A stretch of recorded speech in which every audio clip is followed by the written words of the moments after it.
Hola hola amigos et bienvenue dans Silicon Carnet. J'interromps le cours habituel de cette émission pour vous parler de quelque chose d'exceptionnel qui s'est produit dans la Silicon Valley. C'est arrivé hier. OpenAI vient de lancer un nouveau modèle d'intelligence artificielle. Il s'appelle Sora et il permet de générer des vidéos à partir d'un texte et le résultat est juste époustouflant. Du coup, j'ai demandé à Emmanuel Demestre, le cofondateur de Scenario.com, lui aussi dans le domaine de l'intelligence artificielle, de me rejoindre et de discuter et de commenter ensemble la sortie de ce nouveau modèle d'intelligence artificielle de OpenAI, Sora. Je vous propose cet entretien en exclusivité maintenant. Salut Emmanuel. Salut Carlos. Merci d'avoir accepté cette invitation un petit peu de dernière minute, mais compte tenu de l'actualité et l'arrivée de Sora qui a déboulé hier, je me suis dit il y a un mec qu'il faut que j'appelle pour en parler parce que j'ai vraiment envie d'en parler avec lui, c'est Emmanuel Demestre. Rappelle-nous rapidement qui est Emmanuel Demestre. Emmanuel Demestre, c'est un entrepreneur. Moi, je suis ici depuis 8 ans et j'ai monté plusieurs sociétés. La dernière, je l'ai revendue il y a quelques années et j'ai déménagé aux États-Unis pour en recréer une nouvelle qui s'appelle Scenario. Donc, je suis un des deux cofondateurs de Scenario et on fait une plateforme d'AI pour faire des générations de visuels de jeux vidéo de manière très guidée et très consistante. Je pense qu'on pourra en parler. Voilà, tu travailles avec les studios de gaming pour leur permettre de créer tous leurs game assets en utilisant l'intelligence artificielle.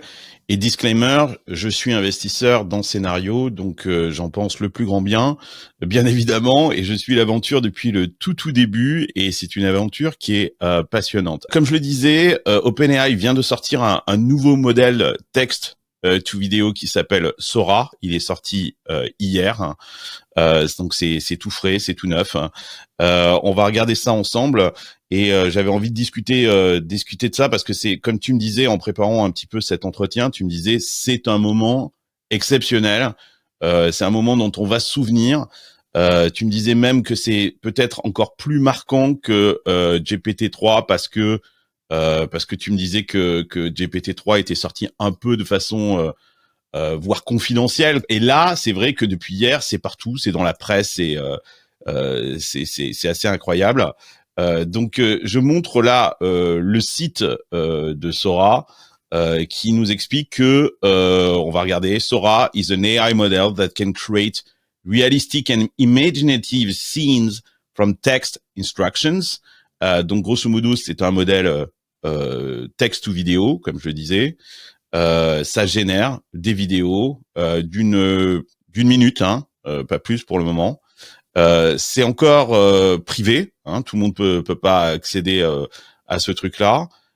Pourquoi, à ton avis, là, on est sur un point d'inflexion stratégique, un truc qui est marquant pour le domaine de l'IA? Donc t'as fait un super résumé. J'invite tout auditeur à aller regarder quelques vidéos sur Twitter. Elles sont assez impressionnantes.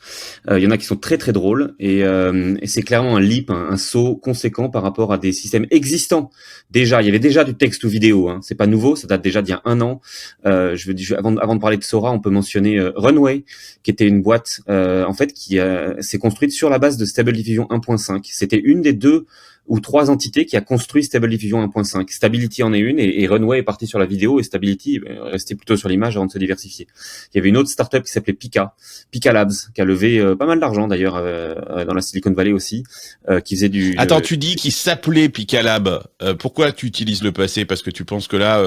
Elles sont complètement on-paced avec ce qui vient de sortir avec Sora. Non, mais c'est marrant, tu utilises le passé. Elle s'appelait Pika Lab. Elle existe plus, Pika?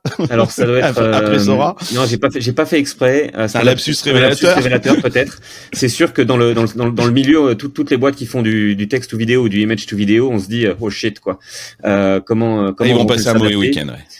Le CEO de Runway qui s'appelle Cristobal a tweeté Game On, donc il y a une concurrence qui s'aiguise.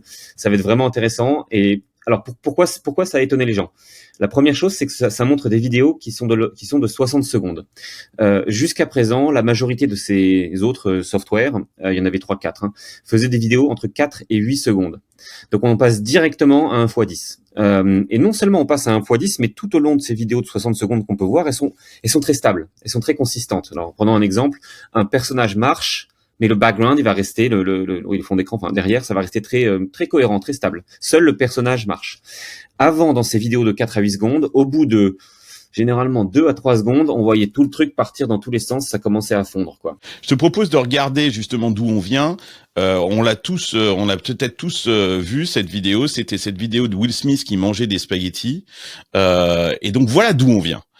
C'était ça ce qu'on avait jusqu'à présent. Alors il y avait ça, et puis il y avait une autre vidéo aussi qui était certainement dont les gens se rappellent aussi, qui était cette vidéo de dieu grec qui jouait au basket. Alors je la montre là. Voilà ce que ça donnait. Alors explique-nous là, Emmanuel. Qu'est-ce qui se passe là, quoi, en fait, pour générer ces vidéos? Comment ça fonctionnait? Parce qu'on voit qu'il y a plein d'incohérences finalement dans ces vidéos qu'on avait jusqu'à présent. Or aujourd'hui, on va le voir dans les vidéos de Sora qu'on va montrer aussi. On a passé un stade, on n'a plus ces formes d'incohérences. Là, je le montre par exemple. Regarde, ici, on a ce personnage qui d'abord a changé de forme au fur et à mesure de l'action. Il a un ballon dans les mains. Boum. Regarde, boum, là, sa tête s'est transformée elle-même en ballon. Là, c'est encore plus flagrant. Là, le ballon qui était sa tête redevient sa tête. Et là, il y a une incohérence totale, c'est-à-dire que le truc ne comprend plus rien. Le joueur qui est en train de shooter dans cette direction se retrouve à l'envers complètement sur la vidéo. Okay. Donc là, on est pourquoi ça marche? Pourquoi est-ce qu'on avait ces incohérences jusqu'à présent? Ouais, alors aujourd'hui, on se marre bien en regardant cette vidéo. Il faut dire que quand elle est sortie il y a quelques mois, c'était déjà très impressionnant de pouvoir faire une sorte de transfert. Ouais, c'est ça qui est dingue. C'est ça qui est dingue. Donc, il y a 3 mois, faire du transfert frame by frame en prenant, donc évidemment, cette vidéo vient d'une vidéo de basketteur et elle a été transformée frame by frame en appliquant un filtre. Et là, c'est un filtre type thème dieu grec avec une sorte de direction peut-être genre réaliste ou peut-être cartoonish, ça dépend des styles, voilà. Donc une vidéo, c'est du 30 frames par seconde, c'est du 60 frames par seconde. Donc si jamais on a 100 secondes ou même 60 secondes, ça fait plusieurs centaines de frames, même plusieurs milliers de frames parfois à les transférer. C'est assez lourd et c'est jamais parfait parce que chaque frame va être transféré de manière plus ou moins indépendante. Certes, chaque frame répondra. Et puis surtout, Emmanuel, ce qu'il faut dire, c'est que les frames sont recréés. C'est-à-dire que, en gros, c'est pas comme dans une vidéo. C'est-à-dire que là, pour créer une vidéo parfaite comme celle qu'on a vue, le système va créer des images frame by frame. C'est-à-dire qu'en gros, c'est comme si on promptait, quoi, en fait, le système en lui disant invente-moi l'image qui suit, invente-moi l'image qui suit, invente-moi, et on la recompose sous format vidéo. Et c'est pour ça qu'on a ces incohérences, parce que le système génère des trucs un peu aléatoires et imprécis. Et parce que c'est inventé de manière probabilistique. Donc, c'est-à-dire que bien sûr, on réduit l'éventail des probabilités dans les output generated, dans les generated output, mais il y a toujours cette part de probabilité qui fait qu'on peut jamais garantir 100% la consistance. Nous, chez Scénario, on s'attaque à ce problème-là.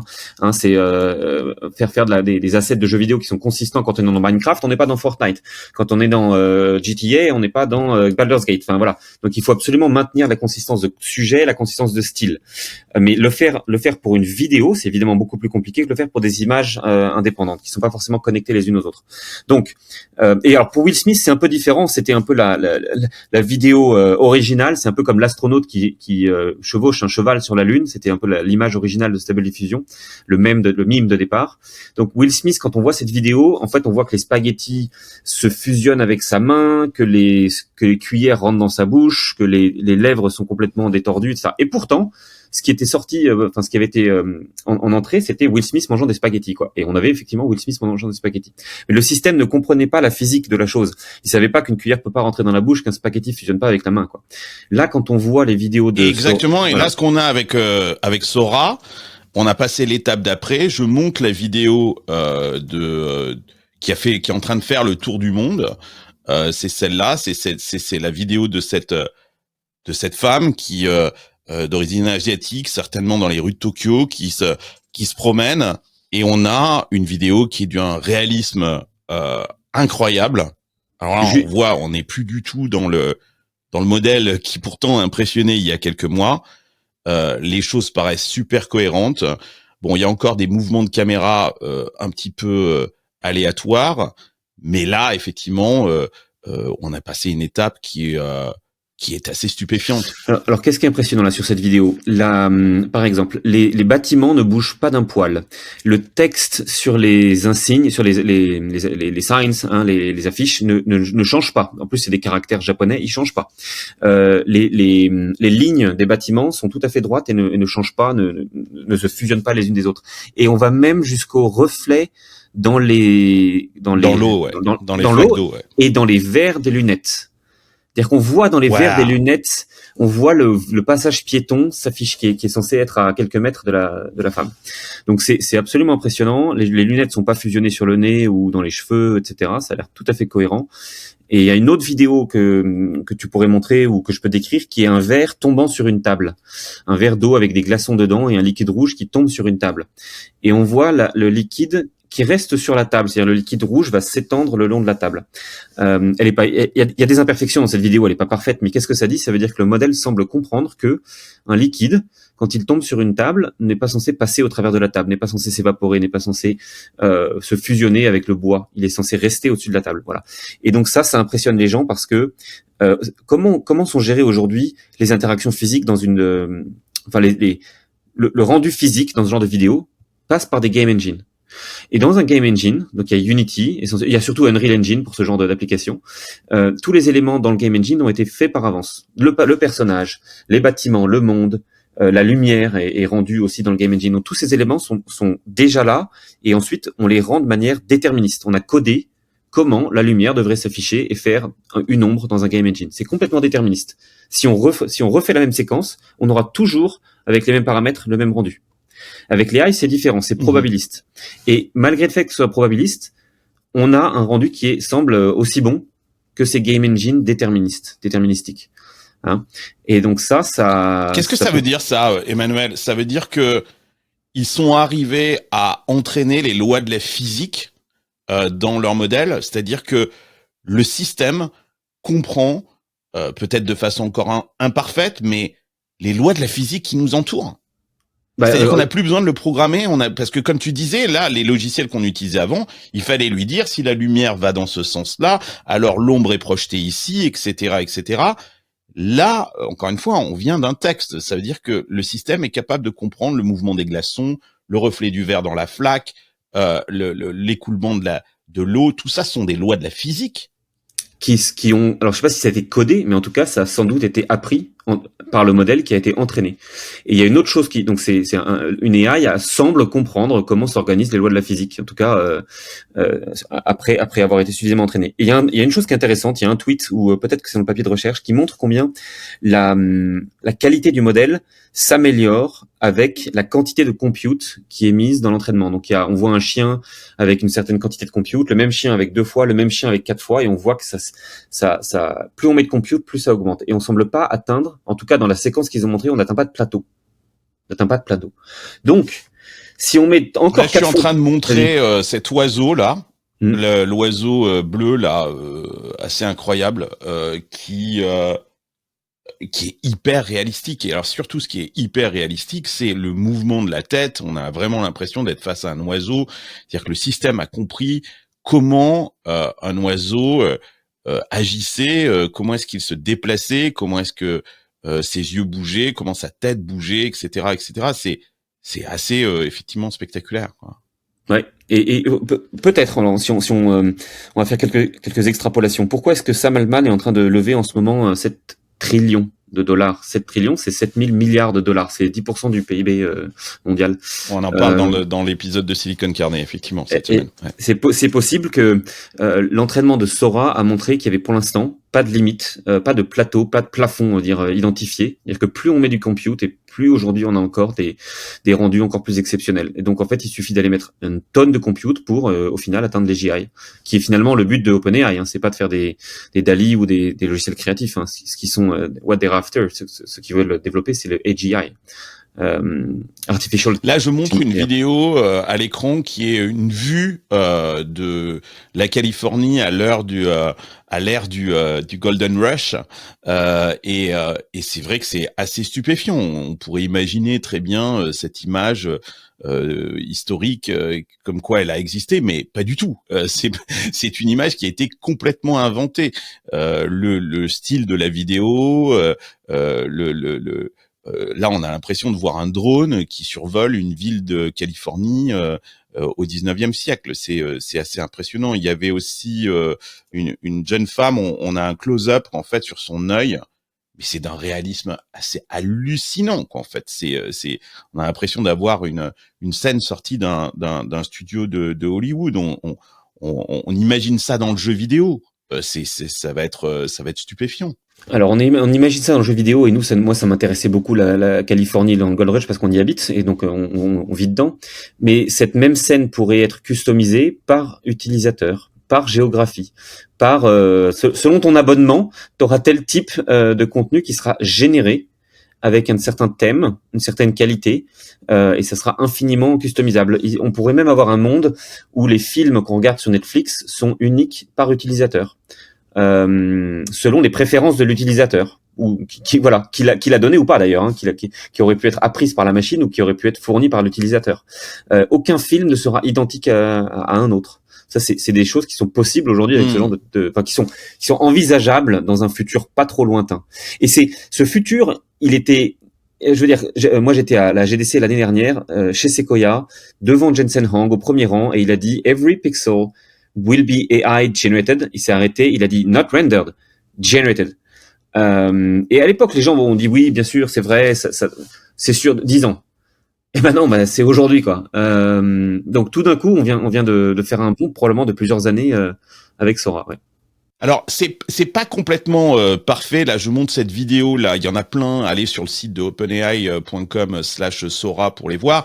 Là, c'est une vidéo qui montre une scène à Lagos au Nigeria, et on voit ce mouvement de caméra. Et si on regarde de très très près, il y a plein d'incohérences qu'en fait dans ces vidéos.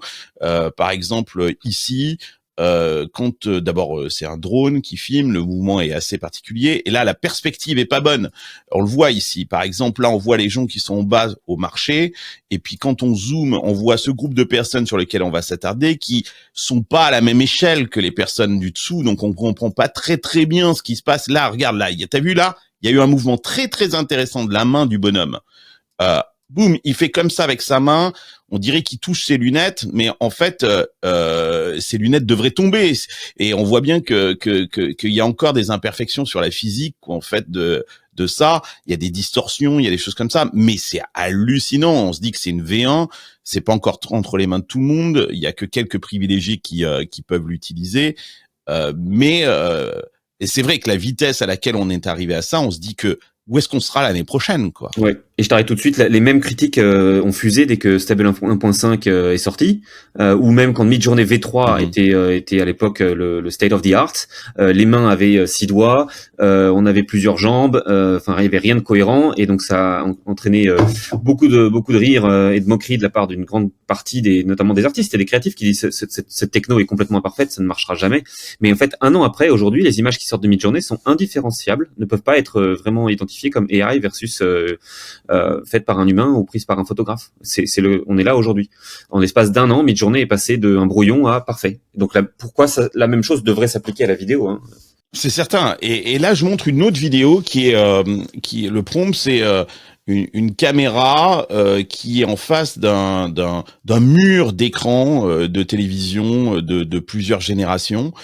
Cette image, elle est très intéressante parce que ça, c'est super intéressant parce que si on devait produire cette image-là, ça coûterait énormément d'argent. Il faut trouver les appareils, il faut faire une mise en scène, il faut une équipe de tournage et là, on se rend compte qu'avec juste un prompt et quelques mots, on arrive à recréer ça. Mais on ne peut pas l'éditer encore. Et c'est un des sujets d'ailleurs de scénario, c'est la capacité de générer des choses, mais aussi de pouvoir les éditer ensuite. C'est-à-dire là, par exemple, bon, ok, super, j'ai cette image, mais si je voulais décider du film qui passe au milieu de l'écran, là, au centre, si je demande de régénérer quelque chose, il va me créer quelque chose qui ne va peut-être pas ressembler à cette mise en scène originale, et je ne peux pas dire, à part repasser peut-être par un Photoshop ou un truc comme ça, mais je ne peux pas encore éditer. Je ne peux générer, mais pas encore éditer. Est-ce que ça, c'est aussi le next step? Oui, absolument, et c'est déjà le cas dans les images, qui est ce par quoi on a commencé. La majorité des gens connaissent l'AI de manière très unidirectionnelle. ChatGPT, c'est une direction, un prompt box, c'est fini, et c'est un feed. Midjourney, c'est pareil, c'est, je veux dire, c'est un Discord bot, une prompt box. Bien sûr, il y a des paramètres, mais c'est très unidirectionnel. En fait, la vraie réalité de l'AI, au-delà des consommateurs, quand on va vers chez les pros, il y a plein d'éléments et plein de directions qui peuvent être utilisés pour éditer, pour guider, pour guider l'AI. Ok, donc il y a bien sûr le texte. Ensuite, on peut mettre des images de référence. On peut sélectionner des parties d'une image. On peut appliquer des modèles différents différents modèles dans l'image. Genre, à droite, ce modèle-là. À gauche, ce modèle-là. On peut invoquer un caractère, un personnage, pour remettre dans l'image.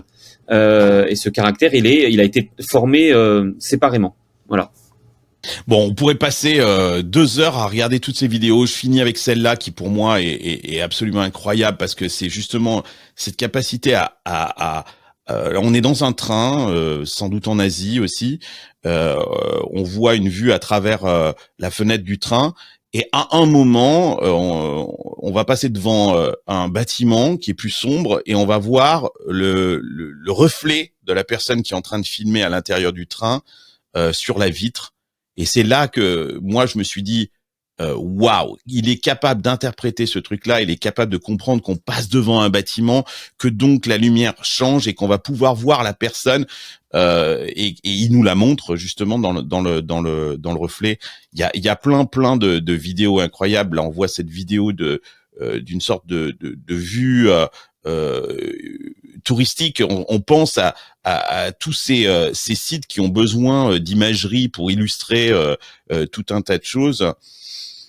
Là, on se dit que... Alors, c'est marrant, il y a un petit logo en bas à droite, là. Je suppose que c'est un logo qui est une sorte de watermark qui précise que cette vidéo a été générée par intelligence artificielle. On va avoir besoin de ça, de ce watermarking, parce que effectivement, on va avoir de plus en plus de mal à faire la distinction entre ce qui est réel et ce qui est généré par IA.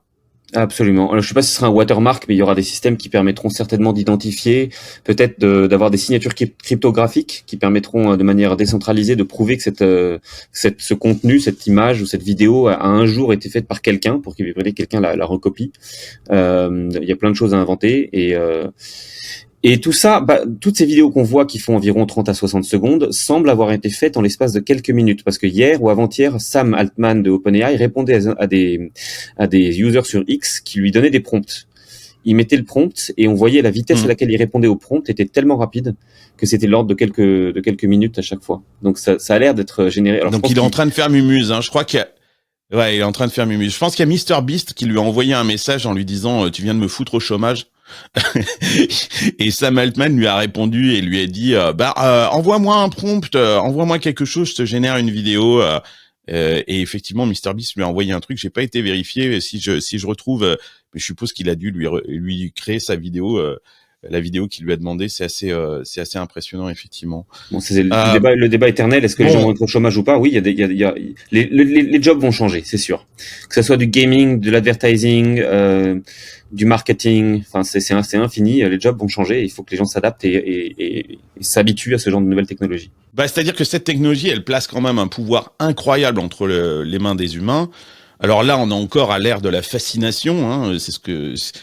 Depuis hier, on est fasciné par ces vidéos qui apparaissent tous les jours, toutes les heures, toutes les minutes pratiquement, et les gens vont générer tout un tas de trucs et vont s'amuser avec ça.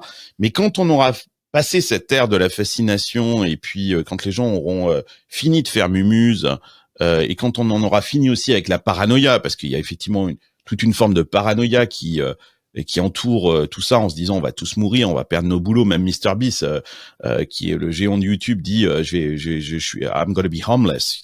Même lui, il est inquiet. Ce qui me fascine, c'est que quand on aura passé ces phases, alors l'humain va comprendre qu'il va pouvoir utiliser ces outils pour les bonnes raisons. Et ce qu'il va être capable de faire, c'est créer des contenus et commencer à raconter des histoires avec ces contenus. Et toi, tu es en avance avec Scénario, parce que finalement, les jeux vidéo, ce sont des histoires. L'être humain, il adore les histoires.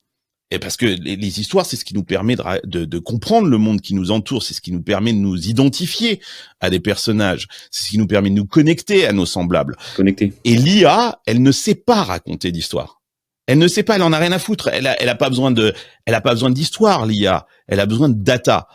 Et là, on va comprendre, l'humain, je pense, va comprendre qu'il a un avantage sur l'IA, qui est justement cette capacité à raconter des histoires.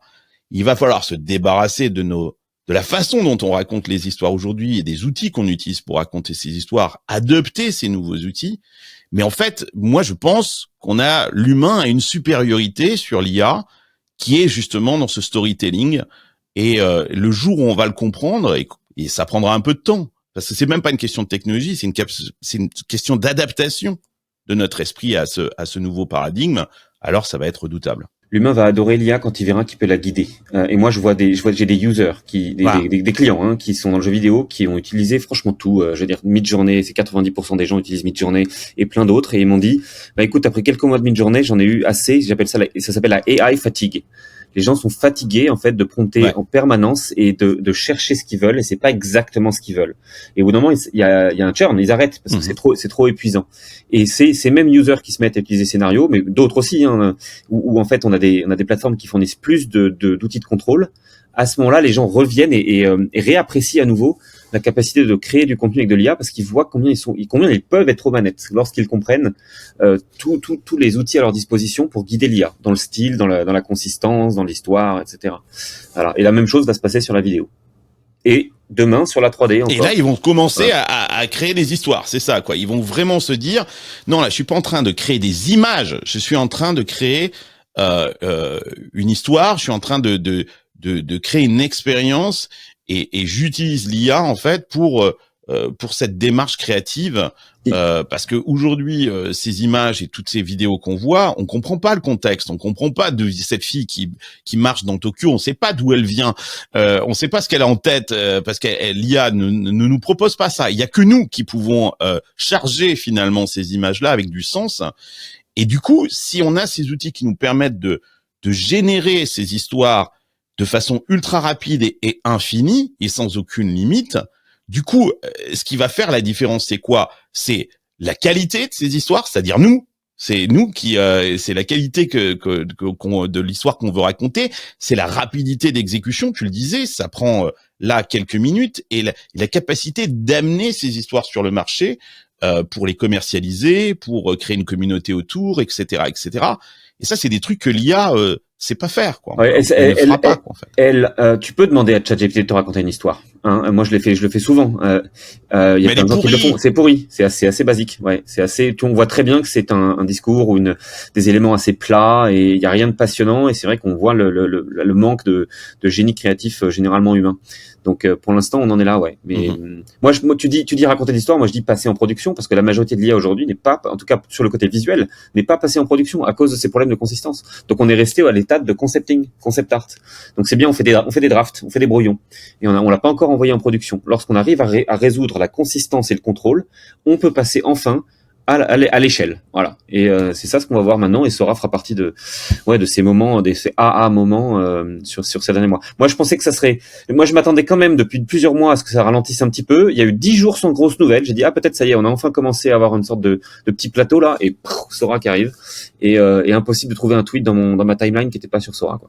Et je pense qu'il faut s'attendre à des nouvelles annonces là dans les jours et les semaines qui viennent, hein, parce que généralement quand il y en a, c'est un peu comme le Mikado, hein, le jeu des Mikado, quand il y en a un qui bouge, quoi, en fait, les autres ont perdu. Donc là, je pense qu'il faut s'attendre à plein de nouvelles dans les jours qui viennent. Il y a Google qui a sorti le même jour, et c'est peut-être possible que Sam et OpenAI aient sorti Sora juste pour miner Google le même jour. Ils ont sorti Gemini Pro, qui a une fenêtre, donc un contexte de plus d'1 million de tokens. Donc c'est-à-dire qu'il peut reconnaître avant plus d'1 million de tokens, de mots, alors qu'en fait, ChatGPT, c'était 120 000 ou 180 000.